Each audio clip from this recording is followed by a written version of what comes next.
कई साल वीरेनाश करके मानसिक रोग से ग्रसित हो चुका हूँ। पिछले 5 महीने से वीरेनाश नहीं किया है, फिर भी नकारात्मक सोच नहीं जाती। महाराज जी, जोशी ने बताया कि सब शनि और राहु का प्रभाव है। महाराज कोई शनि राहु का प्रभाव नहीं। करो दुष्प्रवृत्तियां और शनि राहु को दोष दो, बेकार की बातें हैं। कोई किसी को सुख दुख नहीं देता, हमारे आचरण ही हमारे को दुख देते हैं, पक्की बात समझ लो। बोले वो अमुक ने उसको पीटा, राज कर्मचारी आपकी सुरक्षा के लिए हैं, लेकिन जब आप असत आचरण करेंगे तो पीट के जेल में डाल देंगे। ये राज कर्मचारी हैं। शुक्र, शनि, राहु, केत, ये सब राज कर्मचारी हैं। असद आचरण वालों को जलाते हैं, दंड देते हैं, और सदाचरण वालों को, चाहे जिस नक्षत्र पे बैठे हो, चाहे ग्रह पर किसी भी बैठे हो, ये सदैव अनुकूल रहते हैं। ये भगवत पार्षदों को ऐसे वैसे नहीं है। करो अस्त मैथुन और शनि साढ़े चढ़ा हुआ है, इसलिए ऐसा होता है। बेवकूफी वाली बातें बच्चा है। अभी अवस्था है तुम्हारी वीरपात करने की।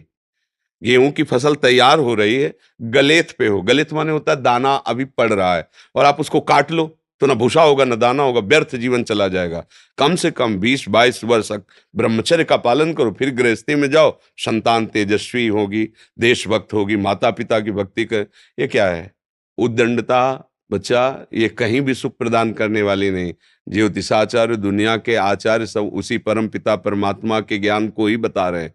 जो सही माने में ज्योतिषाचार्य हैं, वो सबसे बड़ी ज्योतिष ये है कि भाग्य विधाता हमारे कर्म हैं। अवश्य में भोक्तव्यम कृतम कर्म शुभाशुभम। ठीक अपने कर्म कर लो, कोई तुम्हें बिगाड़ दे तो हमें बताना। हमारे कर्म पूर्व के या वर्तमान के, वही हमारी दुर्गति करते, दूसरा कोई सृष्टि में नहीं। को न काहू के सुख को दुख कर दाता, निज कृत कर्म भोग सुन भ्राता। बिल्कुल सिद्धांत समझ। अभ्यास गलत किया है, कोई भी देवता तुम्हें नहीं बचा सकता। गलत अभ्यास किया है, अपना नाश स्वयं कर रहे हो, किसी देवता या किसी का दोष नहीं। काले कर्म ईश्वर ही मिथ्या दोष लगाए। ये आचरण गंदे बंद करो बच्चा। नाम जप करो, सात्विक आहार करो, आधा घंटा दंड बैठक मारो, व्यायाम करो, दौड़ो, अभी सब ठीक हो जाएगा। अरे पीछे गलती, यद्यपि ये गलती ऐसी पूरे जीवन भर भोगना पड़ता है, क्योंकि बाल्यावस्था का वीरपात बिल्कुल जीवन को नष्ट कर देता है। इसीलिए बालकों को गुरुकुल में रखा जाता था, चाहे वो राजकुमार हो चाहे किसी का बालक हो। वहां वो एक साधुता से जितेंद्रीय होकर के फिर गृहस्थ धर्म में जाता था। 10-20-50 वर्ष गृहस्थी में रहा, कुछ उसका बाल बाका नहीं हुआ, फिर वो विरक्त होकर के आंतरिक, फिर वो जितेंद्रीय होकर के परमात्मा को प्राप्त कर ले। आज हमारी बाल्यावस्था से मोबाइल का संग है, गंदे बच्चों का संग है, अब ये गंदी आदतें हो गई, सर्वनाश हो गया। अब सोचो, ये अवस्था तुम्हारी चिंता सुख से ग्रसित होने की है, आनंद में उमगने की है, अभी नौ किशोर अवस्था है। ये तो मस्ती वाली, क्योंकि मस्ती हटा दी, अब रह क्या गया जीवन में। ये जो लोग समझते हैं ना कि जैसे खून निकलवा लो तो खून बन जाता है, बहुत गलत बात है। वो दान देना, वो महीने में वो बात एक अलग है, लेकिन सप्तम धातु वीर एक मन शुद्ध सात्विक पौष्टिक अन्न के बाद एक बार के लिए तैयार होता है। और यहां बच्चे खिलवाड़ में 2-2 3-3 बार रोज। अब क्या होगा? उनका हड्डियों तक की सामर्थ्य नष्ट हो जाएगी, कुछ दिनों बाद देखना बंद हो जाएगा, ऐसे चौंधियाने लगोगे, खड़े होने में चक्कर आएगा, कमर दर्द करेगा, पैरों में टूटन बनी रहेगी, दिमाग में टेंशन बनी रहेगी, पढ़ोगे तो कुछ याद नहीं रहेगा, स्मृति नष्ट होने लगेगी, एक नास्तिकता छा जाएगी, फिर ये जीवन भार लगेगा, फिर नशा में उतर जाओगे, फिर तो बस गए, फिर गए। तो अब कौन मानता है संत महात्माओं की बातों को? समझाते हैं तो साधु महात्मा है तो अब अलग बात करते हैं। नहीं, हर बहन भाई को 20 वर्ष तक नियम पूर्वक ब्रह्मचर्य रहना चाहिए। ये जो व्यवहार चला है, अब क्या है कि कुछ भी बोलो तो जबान पे लोग अंकुश की वो तो ऐसा बोल रहे। ये जो मोबाइल की सुविधा और उसमें सब गंदी बातें देखना, अब आप पढ़े लिखे हो, सर्च करो, सब आ जाएगा। ये जीवन का नाश कर देने वाली बातें हैं बच्चों के। माता पिता को इन पे सावधान रह करके अंकुश करना चाहिए, क्योंकि वो इस समय उन्मत्त हैं बच्चे, उनको वास्तविक सत असत का ज्ञान नहीं है, तो वो अपना ही अहित करने के लिए अपना सुख समझते हैं। अपना अहित कर रहे हैं, अपना सुख समझ रहे हैं। ये तो कहो भगवान की आपके ऊपर कृपा है जो आप हिम्मत करके अपनी बात यहाँ कह रहे हो, पर फिर भी अबलो नशानी अबना नशे हो, सावधानी से चलो। पर हम जो कह रहे हो मानो, आधा घंटे व्यायाम निश्चित करो, सबको करना चाहिए, चाहे स्त्री शरीर हो चाहे पुरुष शरीर हो। एक बार शरीर को बहुत एक्टिव करना चाहिए। ये शरीर हम नहीं है।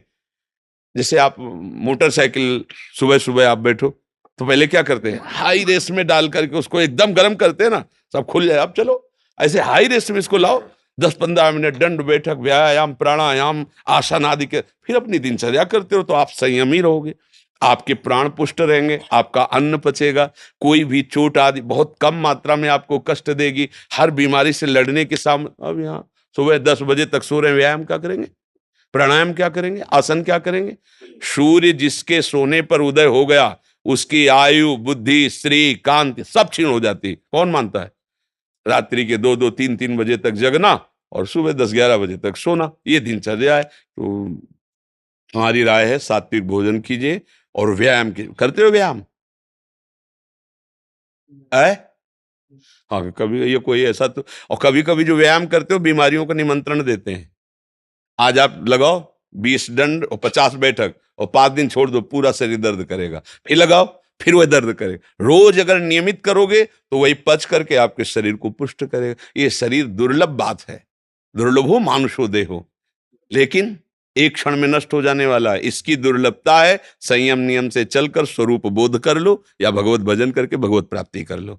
अगर ये नहीं तो फिर क्लेश ही क्लेश, अशांति ही अशांति है। अभी सावधान हो जाओ। बिगड़ तो गया, अब ये नहीं कह सकते कि अभी कुछ नहीं बिगड़ा, बिगड़ गया।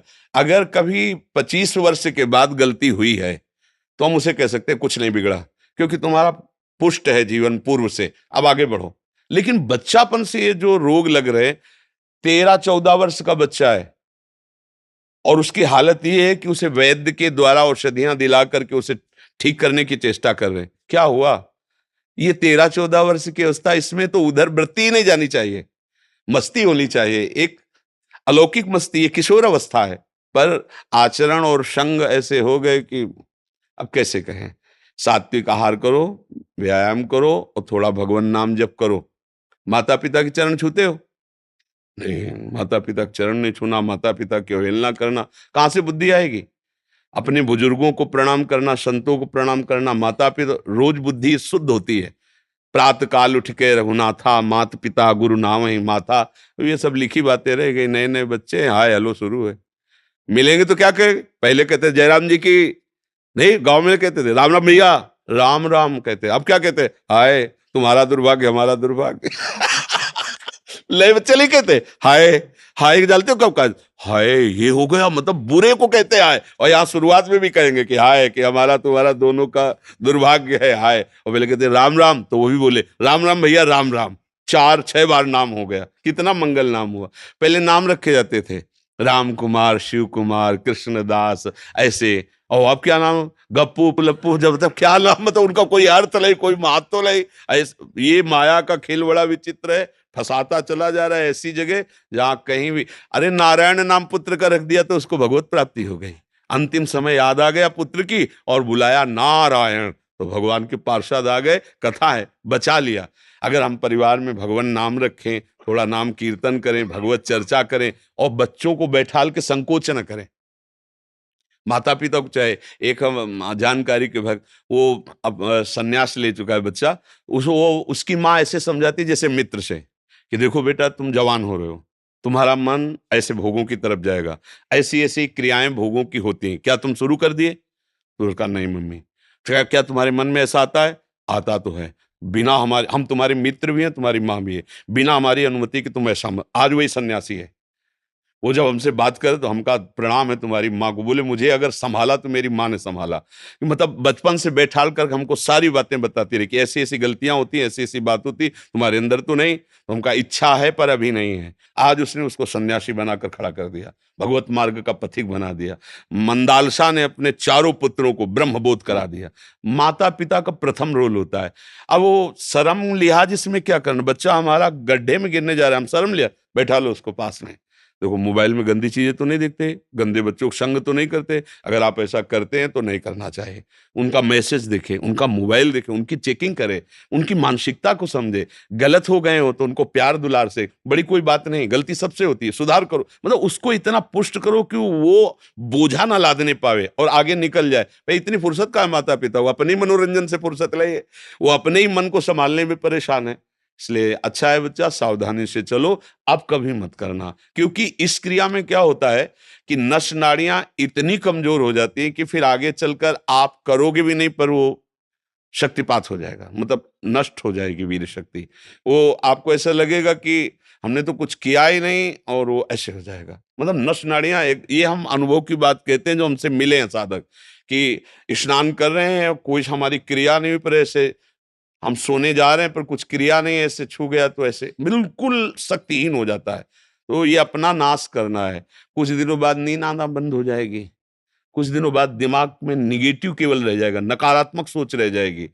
ये जो दुर्दशाएं हैं ना, तभी हम कहते हैं पहले तो हम देखते थे कि 10 20 50 लोग गांव में तो ऐसे होते थे लंगोट बंद लड़ने लायक, क्योंकि गाय भैंस का दूध पिया दंड बैठक मारी, ये बातें, मोबाइल था ही नहीं। 30 35 वर्ष से मोबाइल चला होगा है, इससे पहले नहीं था। पहले वो ऑफिसरों के पास वो बड़ा बड़ा होता था, नहीं तो हमने ये मोबाइल नहीं देखा 30 35 वर्ष। तो वो ये सब था नहीं, गांव में कभी किसी एक के यहाँ टीवी हो तो हो, नहीं तो बिजली ही नहीं थी तो टीवी है, वो बैटरी से भले वो रामचरित जो चला था ना, तब गांव में छोटी छोटी टीवी लाए। बड़ा शुद्ध जीवन। हमें लगता है शरीर समस्त सद्गतियों का हेतु बनता है। अगर शरीर स्वस्थ है, बुद्धि पवित्र है, तो हम यहाँ अच्छे विद्यार्थी बन सकते हैं, हम अच्छे पुत्र बन सकते हैं, हम अच्छे मित्र बन सकते हैं, हम अच्छे देशवासी बन सकते हैं, हम अच्छे भक्त बन सकते हैं। और जब शरीर ही स्वस्थ नहीं, मानसिकता स्वस्थ नहीं, तो कुछ नहीं, बस जीवन काट रहे हैं व्यर्थत्व में।